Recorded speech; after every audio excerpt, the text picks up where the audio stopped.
Thanks. I'm Max from PolicyEngine, and my colleague Lee couldn't make it here, but presenting work from the two of us as well as a number of our other colleagues at PolicyEngine on how to make benefit eligibility determinations more understandable with AI. So PolicyEngine is an open source software platform for tax and benefit policy analysis and benefit access. So our users can estimate their taxes and benefits by plugging in some information about themselves, either into our own web app or our API partners, My Friend Ben and Social Benefit Navigator.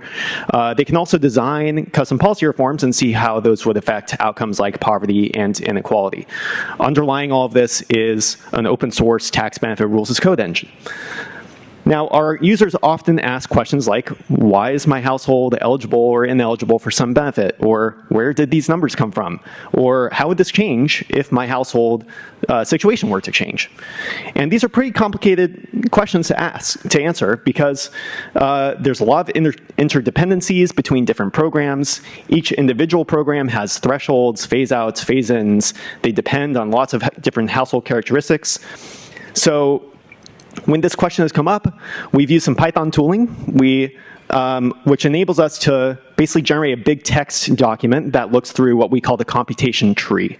So for a given household, if you're trying to estimate, for example, what their SSI benefit is, you can look through this thing. It looks like the matrix on the right, or yeah, you're right, and see, okay, you're getting, what is it, 1602, that's dependent on the maximum of 10092, and then you have some earnings and a bunch of income that gets deemed.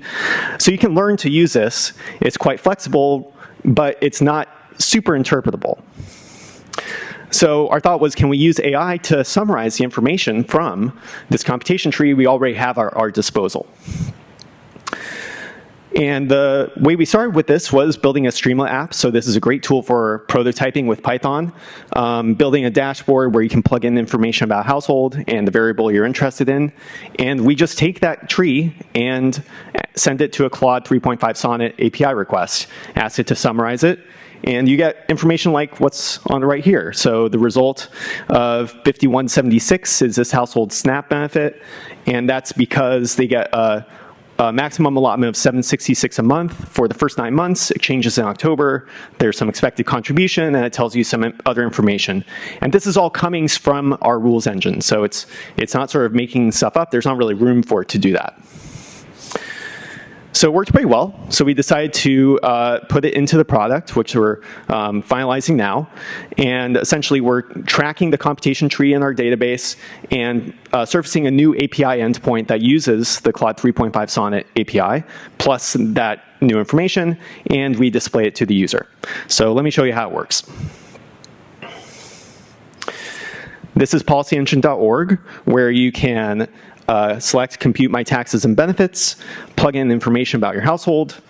We start with just 6 questions to get the user started. You can always add more detail from there, such as childcare expenses, housing costs, disability status.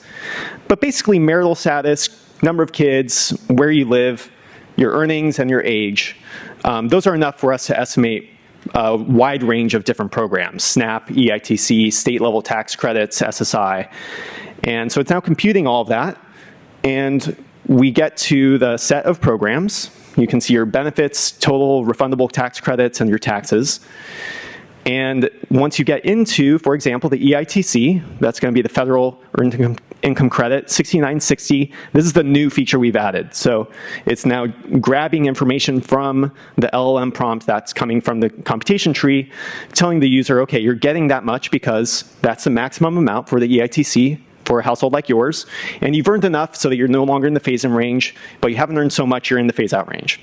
So we've tested it with a wide range of cases across households and programs, and actually there are no errors. So I think this speaks to, first of all, Claude 3.5 Sonnet is just an amazing LLM, and also we're not giving it room. We're giving it a lot of detailed information that's enough for it to work with.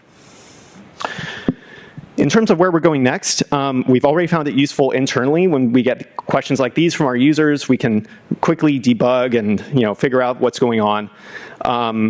we think there's opportunity to clarify what the results are. So even though there aren't errors, there are some opportunities to give some more clear information by maybe going deeper into the tree, providing some extra information into the prompt.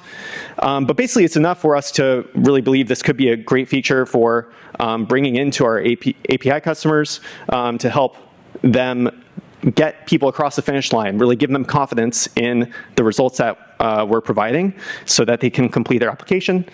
And also to educate case managers and policymakers about the complexities and nuance of these rules.